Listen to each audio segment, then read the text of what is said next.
Magandang umaga, no? Magandang gabi. Yung nasang panig man tayo ng mundo, ayan. Pasensya na at hindi tayo nakapag-reading kahapon, ha? Napakadami po nating ginawa. Alam nyo ba yun? Kumuha ako ng ating mga bracelet, yung mga wala, ayan. At ginabi-gabi na ako, Diyos ko, umulan pa. Napakahirap pong umuwi, grabe. Inabot na ako ng alas 9 ng gabi yata at sobrang pagod na pagod ang aking mga paa. O, ayun, nakita niyo naman yun, yung dalawang biglaang bumagsak. At ito pa, ayan. Ayan po. So, meron tayo ditong 7 of Wands. Meron tayong The Hermit. Meron tayong Ace of Swords. Okay. Meron ng taong nananahimik dito, ha. And, meron tayong Page of Swords. Okay. Ayan po para sa ating unang hanay. O, ayan. Yan natin dito. Yun naman ito. Tatlo agad. Meron tayong The Lovers. Okay po. Meron tayong Ten of Swords. Ayan. Tumunog ng tunog yung aking isang cellphone kasi meron akong pinost sa Facebook po. Yung jade na keychain. Ayan. 150 pesos lang yun, Check nyo na lang sa Facebook ko kung gusto nyo po. Ayan. Meron pa po. Ang dami kasi nagpapa-reserve na. Ayan. Meron pa po. Ano lang to mga 10 pieces. Ayan, ha. Kung gusto nyo po, ayan. Lucky Jade. Rainbow Jade po yun, ha. Chat nyo na lang ako. Yung link po, andyan po sa comment section kay ma'am. Hello, ma'am. Na naghahanap nung link, lagi daw siya napupunta doon sa, tindahan ng Palio Santo. Ma'am, kung saan ka po nagko-comment, nandyan lang din po yung comment ko, ha. Hanapin niyo yung pangalan ko si Mystic Taro. Tapos yung naka-blue, naka-highlight na blue, yan po yung link papunta po sa aking Facebook, ma'am. Para po makausap niyo ako sa pag-order ninyo ng mga bracelet. Ayan, ma'am, ha. Diyan po, wag po kayo pupunta kung saan. Nandyan din po sa comment section kung saan kayo nagko-comment, ma'am, ha. Hanapin niyo po yung pangalan ko po. Okay po. Ay, dalawa sila. Balik natin po, ha, kasi isa na lang ang ating kailangan. Sa comment section po, kung saan din kayo nagko-comment, ma'am, nandiyan po yung comment ko. Nakalagay, to book a private reading and inquiries, please click the link. Yung link po yung nandoon sa may bandang taas niya, yung po, ha. Okay po, kulay blue yung kulay. Link po sa Facebook nakalagay po, yan.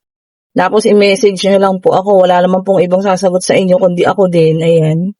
Wala pa po tayong dito. Wala pa po tayong assistant. Yan, tayo at ako pa rin po lahat, ayan. Ayun na. Okay, the world.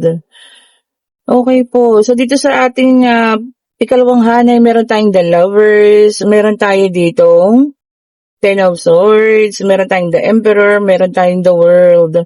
Alam nyo ba, dito pa lang sa unang dalawang card, alam nyo, meron kayong mga tao talagang ayaw kayong tigilan. Ayan talagang alam nyo yan. Chismis at chismis, pinagchichismis ang buhay ninyo. Ito na nga, meron kayong pananahimik, Pero alam nyo, nakikita ko dito, napupuno na kayo, ha. Dito sa mga taong ito na pilit umuukil-kil sa buhay ninyo, sa pag-ibig mo, sa love life mo, ayan, pilit nilang alam nyo yan, pinag-uusapan, hindi ko alam kung papaanong inggit ba to, or kung alam niyo, nakakakita kayo ng langaw sa loob ng bahay, ha. Isa yun sa mga sinyalis po na kayo po ay sisiraan, pinagchichismisan ng mga tao. Okay po, dyan, maaaring katrabaho, maaaring nandiyan sa paligid ninyo, ha. Pwedeng ka mag-anak din. Sobra na, idudulot nilang sakit sa'yo, Ayan. Minsan kahit hindi totoo, o ano-ano mga, alam niyo yan, hinagap. Pero this is a good thing. Yung pagiging mature mo, umiiral pa rin po. Kasi Emperor is a mature person. At, kumbaga, kaya lang masasagad ka rito. Tapos the world, ayan, mas pinipili mo na lang na maging maayos yung buhay mo, kaysa pansinin po sila. Which is mas maganda, ayan, Page of Swords din, palaban sa hamon ng buhay. Huwag kang mag-alala. Mas marami pa pong swerte ang parating sa'yo, ha. Kung hindi mo pagpapansin-pansinin ang mga ano na yan, mga anak ng kalabaw na yan. 'Di ba nakakainis yung kasi nananahimik ka na dun eh. Nakita ko ng The Hermit. May pananahimik. Kumbaga busy ka sa buhay mo. Pero sila, busy sila sa buhay mo. Kung mga chismosa. O di po ba? Ang topic palagi nila dito, yung ano mo, love life mo ha. Ano meron sa love life mo? At masyado silang, alam niyo yan, parang interesado. 'Di ba? Baka naman ayos ka naman na, wala ka ng problema sa love life, pero sila ba yung may problema sa'yo? Di po ba? Tignan nga pa nga natin itong mga tsismosang to, sarap putulan ng mga ano eh, di mo? Nananahimik ka na eh. Okay, so dito, dalawa agad, kung nakikita nyo ha. Then, meron tayo ditong The Magician, air sign, o mga air sign. Kaya naman pala, no? Kasi gusto ko sana nilang imanipula, pero wala eh. Kalabang ka talaga eh, no? Hindi ka nila kayang manipulahin. Then, meron tayong earth sign. Dito, Taurus, Virgo, and Capricorn. Dito tayo ay Queen of Pentacles. Ayun! Alam mo kung bakit? Kasi, napaka, mo daw, independent na tao. Ayan, hanggat maaari, no? Talagang kayang-kaya mong buhayin yung sarili mo. Hindi mo kailangan ng, awa. Kumbaga, tumatayo ka sa sarili mong paaba. Ayan ang mga, talagang mga taong inggit talaga, no? Pero sana tigilan na nila yung kachichismis sa'yo, di ba? Then, meron tayo ditong the star, air sign. Ayan, naka-reverse na naman. Ayan, mga na raw sila, insecure. Tama. Mga insecure yung mga yan. Di ba? Kung sila ay secured, ito, bibigyan ko kayo ng isang kung sila ay secure sa sarili nila, sa buhay nila, palagay nyo, meron silang oras para pag-usapan or pag-chismisan ka. Di ba wala? Then, lumabas ang ating two of cups, water sign. So, meron na tayong air, earth, and water. Ayan, si fire na lang yung wala. Ayan, so, meron dito, connection. Baka kasi yung mga kasi baka hindi mo mapagbigyan yung mga gusto nilang connection sa'yo. Siguro ilang beses ka na nila inaayang magchismisan, pero hindi ikaw yung tipong garong tao. Di nga sila, di ba? Pero dapat hindi ka na isalib. Diyos ko, pagkwentuhan na lang nila yung iba, di ba? Makakarating pa sa'yo eh. Mga ganong maling balita. Nagawa-gawa lang. And then, ito na ang fire sign. Katatawag ko lang sa kanya. Lumabas na siya. Two of Swords, naka-reverse. Ayan. Ito para sa iba po ha. May mga personal goals. Ayan. Yun daw ang unahin. Yun ang kumbaga pagkakaabalahan ngayong panahon na ito. Mga personal goal natin. Napakabilis po. Huling araw na ng Mayo. Sabado ngayon. At 31. Tagalog na Tagalog. Bukas po ay Hunyo na. Di ba pasukan na naman ng mga bata, elementary at high school. Ayan. Kaya po sana mag-ingat ha, lalo na sa mga nauusong sakit ngayon. Alam niyo na yan. Kung kayo nanonood ng mga balita, mag-ingat po ha. And then, meron tayo ditong Ace of Pentacles, naka-reverse, earth sign na naman. Yung iba sa inyo rito nakapag-invest ng hindi maganda. Ay, naku. Pwede po bang pag-isipan nating mabuti bago tayo magbuhos ng pera ha, kaperahan? Bad investment daw po. Isipin nyo munang mabuti ha. Sabi ko sa inyo, lalo yung mga nasa abroad, napakahirap pong kitain ng kaperahan, tapos 300,000, 100,000, mawawala lang. Naku, pag-isipan nyo po munang mabuti ha. Then, meron tayong Knight of Cups, water sign, ayan. Naku, merong makikilala kayo ha, mga water sign, na parang siya ay magiging isang knight in shining armor. Diba? May magpapakilig na naman sa inyo, mga water sign dyan. Mga open for love, ayan, yung mga open ulit sa panibagong relasyon. Ayan po ha. Okay? Napakagandang card. Tingnan nyo naman, Nine of Cups. Nine of Cups, which is a water sign, Cancer, Scorpio, and Pisces. Ayan. Yung iba sa inyo may bibilhin na luxury, maaaring mamahaling alahas, mamahaling gamit ba, gano'n. Yung iba, 'di ba, investment ang tawag nila diyan. Kasi nga naman pagdating ng panahon magmamahal. Especially mga alahas, luxury nga siya pero investment na rin. 'Di ba, tama naman. Kaysa yung mga gadget-gadget po mag-invest tayo. Kasi 'pag mga gadget pagdating ng araw ano siya, bababa, 'di ba? Kasi may bagong labas na naman. Kagaya ng mga iPhone, bili ka ngayon ng X16, next year may 17 na. 'Di ba? Bababa na naman yung value. Doon na lang tayo sa ano po yung talagang mag-i-invest kayo ng maganda, eka nga nila. Ayan, tignan pa natin kung ano pa yung lalabas. Ayan po Mag-ingat po maraming sakit ngayon na, ewan ko ba, naglalabasan Siguro nga dahil nga sa patanda na rin ng patanda ang ating mundo. Kaya ganun. And then meron tayong Three of Cups. Ayan, water sign. Yung iba sa inyo may reunion. Ayan, po mga magkakaibigan, barkada, no?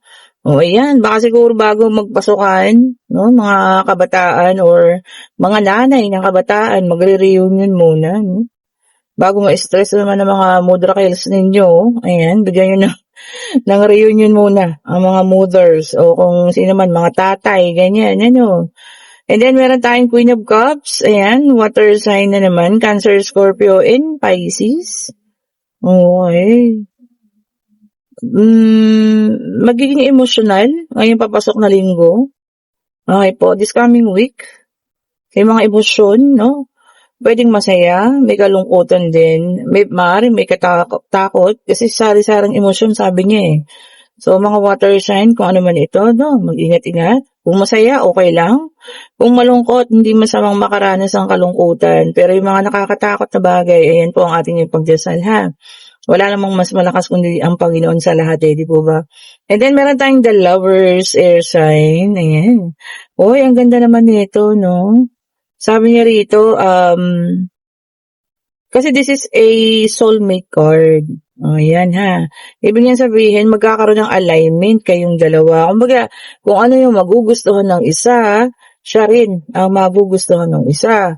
Kumbaga, kung ano yung ginagawa ng isa, hilig ng isa, siya rin namang hilig ng isa. Kumbaga, swak na swak kayo, no? Sana all po, no? Kung sino man yung may mga karelasyong ganyan, yan, sana kayo ay magtagal, ayan. Sana kayo na talaga, no? Hanggang sa inyong pag-aasawa, sino naman po, Sino man makakakilala ng kanyang soulmate, yun talagang swak na swak kayo, no? Maganda ang inyong pagsasama, wala kayong nagiging problema, no? Ayan. And then, ito na nga, the Hierophant, symbolizes marriage. Siguro yung mga ganun, yun talaga yung magandang ikasal. Kasi kumbaga, subok nyo na ang isa't isa Mga earth sign, okay po. Ayan na nga. So, sabi rito na pag titiwala, ayan. So, kung may tiwala na sa isa't isa, yung mga soulmate dyan, pwede naman na, no? Alam niyo pag soulmate kasi kahit hindi pa kayo ganun katagal, basta yung parang kilala niyo na yung isa't isa 'di ba? Sabi ko sa inyo, yan ang mga talaga, nagtatagal. Pero depende pa rin Sabi nga pag may pumasok na bruha. Di po ba? Walang santong lalaki sa malanding babae. Tama ba yun? Eto na. At naku, bihingi tayo ng numero. Ito agad. Isa-shuffle ko pa lang ito ang ating Queen of Pentacles. Abundance. Nagbabadya ang abundance. Baka marami na naman tatama, Congratulations po sa mga araw-araw may tumatama sa mga binabimigay nating numero, no? Congrats po sa inyo. At sana nagustuhan niyo pala yung ating huling reading, pick a card reading. Ayan. Salamat po at alam niyo yun, nagustuhan niyo. Ito may numero. So, merong 7 po So, meron tayong 7. Bukas na bukas ang ilaw yung ating isang cellphone. Wait lang po. Mamaya po kayo isasagutin ko lahat ng mga inquiries ninyo. Batay sa mga bracelet. Ayan may numero G's. Number 10 po ayan may number 10. At napakaganda. Wheel of Fortune. Pagbabago ng kapalaran. Ayan Pag-ikot ng kapalaran. Wheel of Fortune.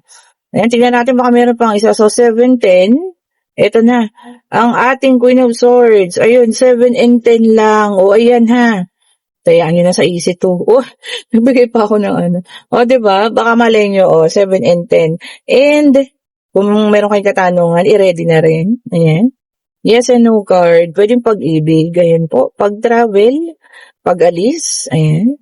Kung ano man, sa eskwela, pagtatrabaho, para kanino mang tao. Ayan. Yes and no card po. Divine Universe, ibigay mo po sa amin ang kasagutan sa kanilang mga katanungan. Ayan. Ibigay mo po ang kasagutan.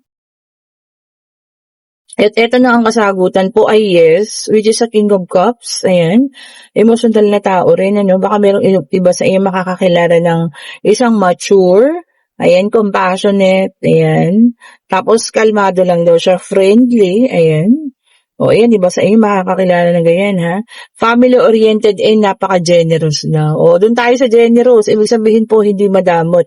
Alam nyo, ang isang tao o ang isang, kahit sinong tao, gender specification, lalaki o babae, LGBTQ, basta po hindi madamot, sa'yo. Ang ibig sabihin po, yung kayang-kaya ka pong alagaan yan. Basta hindi nagdadamot sa'yo. Pero yung hindi ka man lang mailibre, kahit merienda o kung ano man, Naku, wag na po. Tapos yung mas kayo pa yung inaasahan sa pagbibigay, mag-isip po kayo ng maraming beses kung kayo ba ay nasa tamang sitwasyon. O ayan. At kung kayo yung nando sa ating situational reading na talaga namang hindi kayo tinitigilan sa pagchichismis, Maring kapitbahay, mga kasamahan sa trabaho, pwede rin ito yung mga kaibigan mo or mga plastic mong kaibigan. Ayan ha. Kung ako sa'yo, panatilihin mo na lang ang pananahimik. Kaya lang, ayun nga, lumabas sa barahan na talagang mapupuno at mapupuno ka rin eh. Ganun talaga po ang puno na mahitik sa bunga. Lagi pong binabato, Hindi ka nila makuha sa gusto nila eh. Kaya, binabato ka na lang. Oh, diba? Ibig sabihin, paganda ka, girl. Diba? Ang ganda ng buhay mo. Inggit na inggit sila sa'yo. Okay po?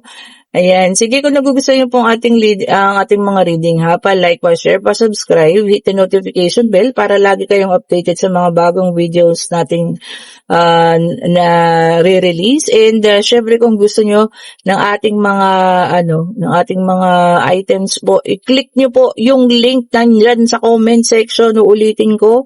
Hanapin niyo yung pangalan ko, nag-comment ako diyan, Mystic Tarot. Click niyo lang po yung link na yun ha. And kung gusto niyo ng private reading, basta yung maaga lang, wag lang po sa gabi dahil may trabaho tayo, Ayan, magpa-schedule na po kayo. Thank you so much po for watching. Have a great day po sa inyo. Happy Saturday. At bukas po ay Hunyo na, Ayan, papalapit na naman ang Pasko. Ulitin ko, mag-ingat po ang lahat sa mga sakit na kumakalat, ha. Maraming salamat po. Bye-bye po sa inyo.